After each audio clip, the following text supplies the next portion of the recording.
2 November 1975 সাল। Brigadier Khaled ও তার সঙ্গীরা প্রতিবিপ্লবী কুদাতা ঘটাবার চেষ্টা করে মেজর ডালিম। সেই ক্রান্তিলগ্নে নিম্মি ছিল আমার পাশেই। সর্বদাই ও আমার সব দুঃখকষ্টের সমান ভাগিদার হয়ে থেকেছে। সব বিপদাব্দের মোকাবেলা করতেও কুণ্ঠিত হয়নি কখনো। 2 নভেম্বর 1975 সাল। গত বেশ কয়েকদিন কাজের চাপে বাসায় যাওয়া হয়নি। ঠিক করলাম দুপুরের পর কিছু সময়ের জন্য বাসায় যাব। প্ল্যান মাফিক লাঞ্চের পর এক ফাঁকে চলে এলাম মালিবাগে। বেশ কয়েকদিন বিরতির পর হঠাৎ আমার আগমনে বাসার সবাই খুব খুশি হল। সবাই মিলে খাওয়া দাওয়া হৈহুল্লোড় করা হল আনন্দঘন পরিবেশে। সন্ধ্যায় নিম্মিকে নিয়ে গেলাম মিনু ফুপ্পুর বাসায়। রাতের খাওয়া ওখানেই খেতে হল। বেশ রাত অবধি গল্পগুজব করে আমি আর নিম্মি ফিরছিলাম মালিবাগে। হঠাৎ নিম্মি বলল, আজ আমি তোমার সাথে বঙ্গভবনে থাকব। 15ই আগস্টের পর থেকেই বেচারি ভীষণভাবে অবহেলিত। একদম সময় দিতে পারছিলাম না ওকে। বললাম, ঠিক আছে, তাই হবে। দুজনে ফিরলাম বঙ্গভবনে। সময় তখন মধ্যরাত পেরিয়ে গেছে। তেমন কোনো ব্যতিক্রম চোখে পড়ল না। সিঁড়ি বেয়ে দোতলায় আমার কামরার দিকে এগুচ্ছি। ডিউটিরত হাবিলদার এগিয়ে এসে বলল, স্যার, মেজর হাফিজ এবং ক্যাপ্টেন ইকবাল সাহেব বঙ্গভবন ছেড়ে চলে গেছেন। প্রথম ইস্টবেঙ্গলের গার্ড রিপ্লেসমেন্ট ও এখন পর্যন্ত এসে পৌঁছায়নি ঢাকা ব্রিগেড হেডকোয়ার্টার্স থেকে। সবাই আপনাকে খুঁজছেন। কর্নেল রশিদ, কর্নেল ফারুক এবং অন্যান্য সব অফিসাররাই প্রেসিডেন্ট সাহেবের সাথে বৈঠক করছেন। কি আচমকা খবরটা পেয়ে কিছুটা অপ্রস্তুত হয়ে পড়েছিলাম। কিন্তু যেভাবে অবস্থা গড়াচ্ছিল তাতে এমন কিছু একটা ঘটতে পারে সেটা অপ্রত্যাশিত ছিল না। বিগত দিনগুলোর ঘটনা প্রবাহের স্বাভাবিক পরিণতি হিসাবেই ধরে নিয়েছিলাম সমস্ত ব্যাপারটাকে। নিম্মিকে কামরায় যেতে বলে দ্রুত গিয়ে হাজির হলাম প্রেসিডেন্টের সুইটে। প্রেসিডেন্ট সাহেব বেশ কিছুটা বিরক্ত এবং উত্তেজিতভাবে একটা সোফায় পা গুটিয়ে তার নিজস্ব স্টাইলে বসে তার পাইপে তামাক ভরছিলেন। কর্নেল রশিদ রেড টেলিফোনে কার সাথে যেন যোগাযোগের চেষ্টা করছিল। কর্নেল ফারুক আরেকটি সোফায় নিশ্চুপ বসেছিল। ঘরে ঢুকে প্রেসিডেন্টকে সালাম জানিয়ে কর্নেল রশিদের কাছে জানতে চাইলাম, ব্যাপার কি রশিদ, কি হয়েছে? যা এতদিন সন্দেহের পর্যায়ে ছিল তাই হয়েছে।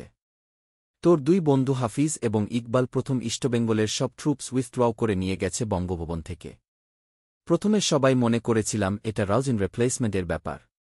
কিন্তু সন্ধ্যার পরও যখন রিপ্লেসমেন্ট এসে পৌঁছাল না তখন থেকেই ক্যান্টনমেন্টে ফোন করে chief general Zia, CGS brigadier Khaled, brigade commander Safayat কাউকেই কন্ট্যাক্ট করা সম্ভব হচ্ছে না। এদিকে খবর পাওয়া যাচ্ছে ক্যান্টনমেন্টে অস্বাভাবিক ট্রুপস মুভমেন্টস হচ্ছে। কিন্তু এখন পর্যন্ত কেউই কিছু পরিষ্কার করে বলতে পারছে না ক্যান্টনমেন্টে কি ঘটছে। জেনারেল ওসমানীর সাথে যোগাযোগ করতে পেরেছি কিন্তু তিনিও সঠিক কিছু বলতে পারলেন না। তিনি বঙ্গভবনে আসছেন। জেনারেল ওসমানী ব্রিগেডিয়ার খলিলকে ইতিমধ্যেই নির্দেশ দিয়েছেন বিডিআরের 2টো রেজিমেন্ট বঙ্গভবনে পাঠিয়ে দিতে। হাফিজ এবং ইকবালকেও পাওয়া যাচ্ছে না টেলিফোনে। আমার সাথে কথা শেষ করে কর্নেল ফারুককে বলা হল রেসকোর্সে তার ট্যাঙ্ক রেজিমেন্টের কাছে চলে যেতে। কর্নেল ফারুক রেসকোর্সে যাবার জন্য উঠে দাঁড়াতেই আমি বললাম, ফারুক, তুই অবশ্যই রেসকোর্সে যাবি, তবে you would not move under any provocation or circumstances whatsoever. সব বিষয়ে পরিষ্কার হবার পরই আমাদের করণীয় কী হবে সেটা বিবেচনা করা হবে। এর আগে আমাদের তরফ থেকে কোনো মুভ নেয়াটা যুক্তিসঙ্গত হবে না। প্রথমত, চেষ্টা করতে হবে এই সমস্যার সমাধান শান্তিপূর্ণভাবে করা যায় কিনা। এর জন্য আমি নিজেই যাব ক্যান্টনমেন্টে। আমি ফিরে না আসা পর্যন্ত অথবা আমার কোনো কিছু না হওয়া পর্যন্ত no action at all. Is that clear? ইতিমধ্যে জেনারেল ওসমানীও এসে পৌঁছেছেন। তিনিও আমার অভিমতকে সমর্থন জানালেন। আমরা যখন আলোচনায় ব্যস্ত তখন বিডিআরের 2টো রেজিমেন্ট এসে পৌঁছে গেছে সে খবর নিয়ে এল মেজর পাশা, মেজর শাহরিয়ার এবং ক্যাপ্টেন বজলুল হুদা। নিম্মি গিয়ে তাদের ঘুম থেকে ডেকে তুলেছিল। সিদ্ধান্ত অনুযায়ী মেজর শাহরিয়ার চলে গেল তার রেডিও বাংলাদেশের কন্ট্রোল সেন্টারে। ক্যাপ্টেন হুদা প্রেসিডেন্ট, জেনারেল ওসমানী এবং কর্নেল রশিদকে সাহায্য করার জন্য বঙ্গভবনেই থাকবে সেটাই সিদ্ধান্ত হল। বাকিরা সবাই প্রত্যেকের জন্য নির্দিষ্ট এবং ডেপ্লয়েড ইউনিটগুলোর কমান্ড নেবার জন্য যার যার পজিশনে চলে গেল। আমি বেরিয়ে আসছিলাম ঠিক সেই সময় কর্নেল রশিদ আন্তরিকভাবেই বলেছিল, ডালিম, ভেবে দেখ এই অবস্থায় ক্যান্টনমেন্টে যাওয়া ঠিক হবে কিনা। সেই তরল অবস্থায় ক্যান্টনমেন্টে যাওয়াটা অত্যন্ত ঝুঁকিপূর্ণ জেনেও তাৎক্ষণিক জবাব দিয়েছিলাম, এই ক্রান্তিলগ্নে দেশ ও জাতিকে বাঁচাতে someone has to clean the dirty line and then why not me. প্রেসিডেন্টের সুইট থেকে বেরিয়ে চলে এলাম আমার কামরায়। বেচারি নিম্মি অবস্থার গুরুত্ব উপলব্ধি করে বেশ কিছুটা ঘাবড়ে গেছে। জিজ্ঞেস করল, এখন কি হবে?